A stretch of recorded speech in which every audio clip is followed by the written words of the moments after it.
Қымбатты досым, сізге бұл арна өте пайдалы болатынына сенімдімін. Сондықтан лайк басып, подписаться кнопкасын басып, арнаға жазылып қойыңыз. Ал біз әңгімемізді әрі қарай жалғаймыз. 6 дәрігерді ажал құштырған сыған әйелдің қарғысы. Жуырда Өскемен қаласынан қонаққа келген Медбике Құрбақ қызымнан естіген әңгіме ойымнан кетер емес.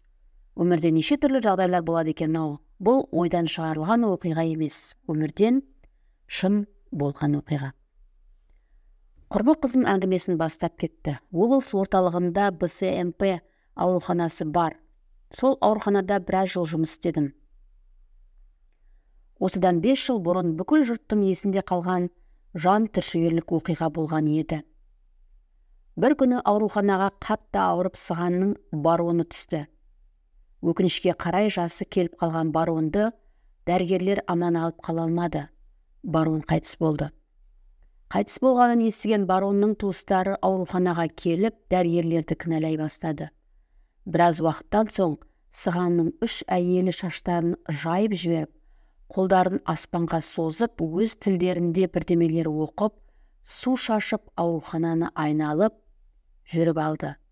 Басында мән бермесек те, адам емеспіз бе? Сыртқа шығып көрдік. Олардың бұл қылықтарына таң қалған күзетте тұрған жігіттер оларды қуа бастады. Осылайша бұл оқиға ұмыт болды. Арада бір ай өтпей қайғылы оқиғалар орын ала бастады. Барон түскен хирургия бөлімінде оқуды жаңа аяқтап келіп, 3 ай ғана жұмыс істеп үлгерген жас хирург еш себепсіз асылып қалды. Барлығымыз ол да бір ауру шығар деп қабылдадық. 2 аптадан соң сол бөлімдегі травматолог жігітте жіптен қайтыс болды. Өзінің өмірін қиятындай ол жігітте еш себеп жоқ сияқты. Қызметте елдің алдында ұйып отырған отбасы бар, жағдайы жақсы азамат еді. Ешқашан өмірден түңіліп, көңілсіз жүргенін көрген емеспіз. Ол біздің есімізде тек ақ көңіл, мықты маман, сыйлы отағасы ретінде қалып қойды. Ол жігітті де бүкіл ұжым болып о дүниеге шығарып салып, сол күні түнгі кезекте дастархан жайылып, әріптесіміздің жақсы істерін айтып еске алып отырдық. Түнгі сағат 1-лер шамасы. Сол отырыста өте мықты дәрігер С есімді азамат аяқ астынан жүрегі тоқтап қайтыс болды. Тілге де келіп үлгермеді. Қаншама дәрігерлер қасында отырса да аман алып қала алмады. 3 адамның түсініксіз тұтқиылдан келген ажалы бүкіл ұжымды орны толмас қайғыға душар етті. Бірінен соң бірін жерлеп, есін жия алмаған ұжым есеңгіреп қалғандай. Барлығының көзінде бір мұң, барлық мерекелік іс шаралар тоқтатылған. Осылай күндер өтіп жатты. Ес жия бастаған уақытта бір айдан соң жасы 40-қа жақындаған шағында білімді де білікті хирург жігіт өмірден өтті. Ол жігіттің де жүрегі тоқтап қалыпты. Өмірі ауырдым деп қыңқ етпеген азамат бірақ күнде өмірмен қош айтысты. Артында ұлы мен қызы қалды. Қайғылы оқиға мұнымен де тоқтамады. Жасы 60-тарға келген бірінші санатты орыс хирург қайтыс болды. Негізінен ол кісінің жүрек талмасы бар еді. Үнемі дәрі-дәрмек қабылдап, күтініп жүретін. Бұл оқиға осы хирургия бөлімінің ұжымын одан сайын есеңгіретіп жіберді. Талай жас дәрігер тәрбиелеп, мыңдаған адамды ажалдан алып қалған ағайымызбен де қимай қоштастық. Бірінен соң бірі себепсіз көз жұмған дәрігерлердің жұмбақ өлімінен соң дәрігерлер арасында күдік пен қорқыныш үдей бастады. 10 негр баласы триллеріндегідей бойларын үрей билеп, кейде тіпті әзілдеп, келесі кезек менікі болар деген сөздер де айтылып жатты. Хирургия бөлімінің құрмет тақтасында қатар-қатар ілініп тұрған дәрігер азаматтардың суретіне қарап, іштей қиналып, қимастықпен еске алып жүрдік. Барлық әріптестердің ойында бір сұрақ. Неге хирургия бөлімінің ер азаматтары кезек-кезек ажал құшуда? Оған себеп не?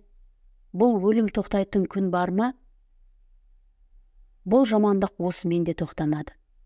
Жасы 38-дегі орыс хирург жігіттен обыр ауруын тауыпты. Ол дәрігер де араға көп уақыт салмай көз жұмды. Ол ағайымызды да соңғы сапарға шығарып салып, әріптестер арасында гу-гу әңгіме талай бастады. Осындай ауыр қайғы барон өлген соң басталды.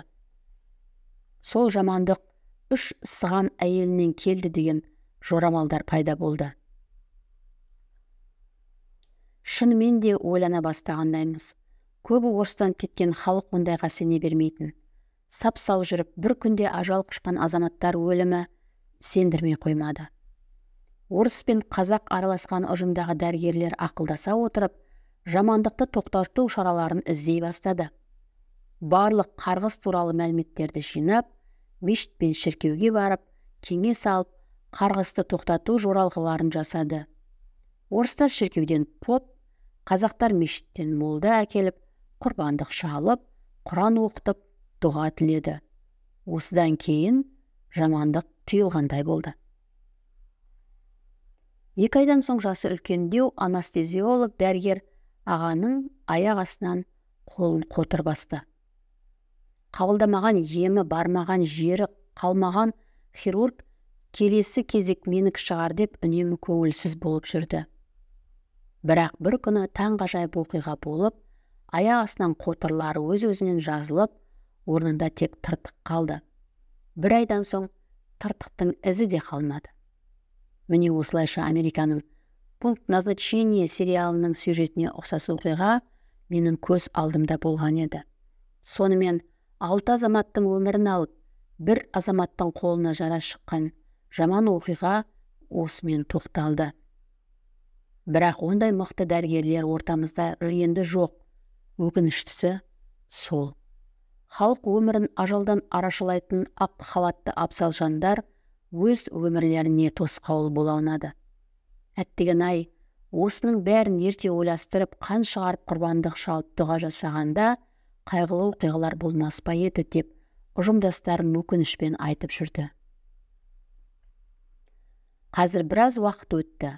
Ол оқиға ұмытыла бастаған, бірақ сол кездегі жағдай талай адамның мәңгілік жүрегінде шер болып қатып қалды.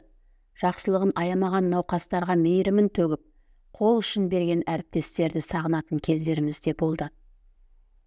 Кейін ойлаймын, мүмкін ол қарғыс емес, жай ғана сәйкестік пе деп. Бірақ сап-сау жүрген азаматтардың бірінен соң бірі көз жұмғанын ойласам, қарғыс емей немене деп қаламын. Әулие Мәшһүр Жүсіптің дүниеде көшпенді 2 халық бар. Бірі қазақ, бірі сыған.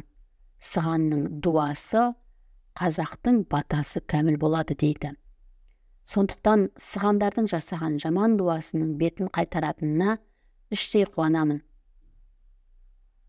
Сиқырдың сырын меңгерген аса қауіпті жоғары дәрежедегі сығандардың қарғысының салдары өте ауыр екеніне көзім жеткендей деп аяқтады құрбым әңгімесін.